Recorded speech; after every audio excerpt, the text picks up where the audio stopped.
How are you, friends? How are you? In a previous video, we looked at the Vtoman power station, the 2200 model, with very special features such as the vehicle starter. In that video, we saw all its technical features, how much energy it stored, and what the maximum power delivered by the inverter was.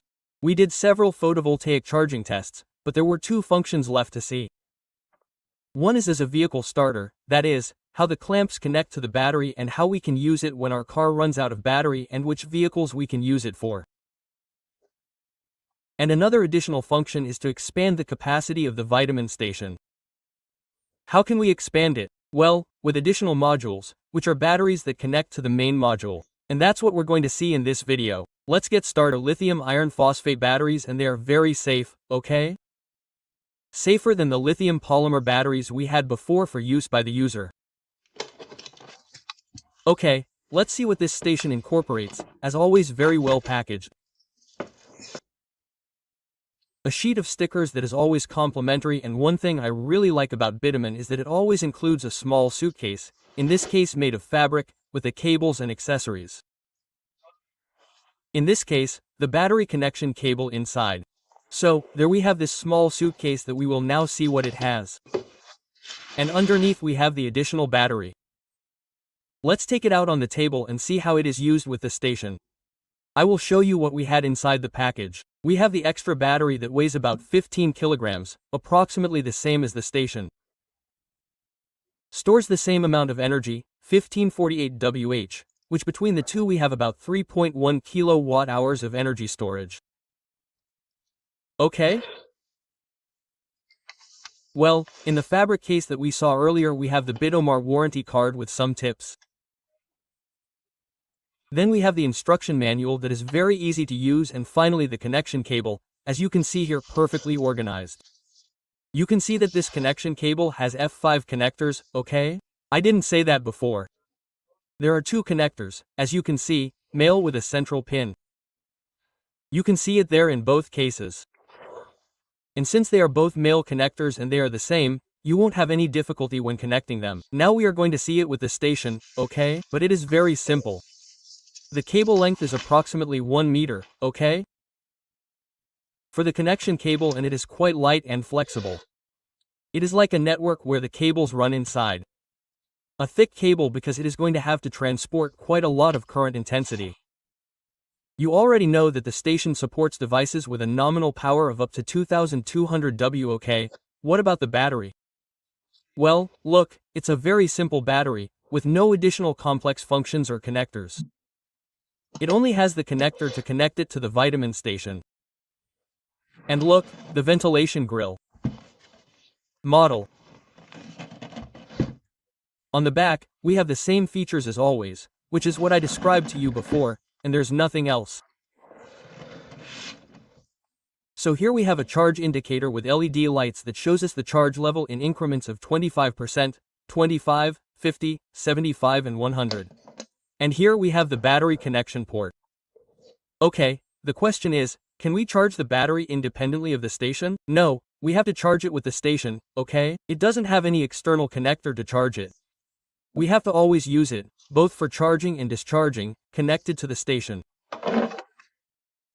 And we're going to do that with these connectors that have a single position and that I'm now going to show you how to connect in a simple way. Okay? The auxiliary battery would already be connected there, and now we're going to connect it to the station. Well, and here you can see the extra battery. Next to the station according to the Vtoman 2200 with vehicle starter function that we've seen before. Here, to connect it, we would go to the battery connection port. Okay, you can't confuse it with this one because this one is male and this one is male, therefore, we can't make a connection here. We would have to go to this port, and here it has a single position, being a little careful because it has a central pin. Okay? And there, look what just happened. It just recognized the battery and both start up, this one that's at 75 and this one that's at 16. Okay? I told you before that to charge our auxiliary battery, what we have to do is charge it through the main unit. Look, right now, this one was reading 16, this one was reading 75%, and together we have 44% capacity. In other words, they are already starting to work as if they were a single unit, but in this case we have a station connected to an auxiliary battery. See? The charge indicator has just turned off here, but here it tells us that the capacity of the set is 44%. Let's do the charge test. From here you can see that the size of the station and the battery are practically the same. They both weigh about 15 kilograms, as I've already told you. Here I have the official charger, okay? To charge the Vtoman, let's connect it to an electrical outlet, and from here we're going to connect it directly so that the charging begins here. Good, and now the charging begins. Note that, well, the charging is already starting with 220 W as you know. It goes up to 300 W, 317, as you can see there, 320, which is what this charger provides us. And from here, the charging begins. Where is it charging? Well, right now, as you can see, it is charging this 16% capacity, which is what this one had left, okay? But it is going to charge both together and it is going to balance the two batteries. Each battery has its BMS so that they reach 100% charge and can be used together as if they were a single one.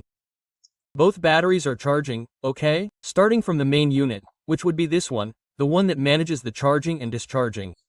And this would be the auxiliary battery, which we can only use connected to the main unit. Remember, here we can see the charging on the LEDs, but to manage the charging and discharging it has to be connected to the main unit. Well, to finish this video I only have to show you the solar charging, okay? So, here you can see that I have the 400W module with a lot of dirt because it has been exposed to the sun for a week and charging every day. Notice that it has quite a bit of dust on the surface. Bird droppings here and there. And we are going to test it in these conditions, okay? We are going to test it in these charging conditions. So, well, look, this is the 400W module, which I already showed you the features of, and here you can see 400W, 40 volts and all those features that you have in the previous video. So, I have it connected here. I have it connected, as you can see there with those terminals. And here I have the stations. Well, the station with the additional battery, look. Well, it's fine. It tells me that it is at 19% and then it changes to 45, which is the overall charge between the two. Remember that one is at 75, the other had a little less charge. Okay, let's connect module 45 to any of the connectors. As you know, it automatically detects the charge and starts charging there. You can see that this battery is at 19% of its capacity. Okay? You can see that the power is also starting to increase. It's starting to manage the charging of the photovoltaic module. Remember that the module is quite dirty. Let's see how much power it can store. About 283 W in this case with this module, which, as you can see, is quite dirty. If we were to clean it, that power would probably increase. So with 287 W of charging power, as you can see, it's charging the battery which is at 19%. It would take about 4.3 hours, okay, to charge this battery. And what the operating mode does is that if this battery is at 75%, it first charges this one to 75% and then performs a kind of global charge. In other words, the first thing it does is balance the charge of the two batteries, that is, that the two batteries have the same charge. Okay?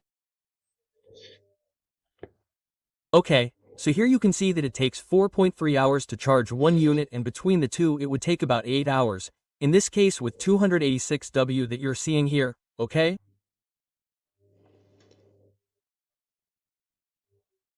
Of course, if we put a higher power panel or several, because notice that here we have another free connector.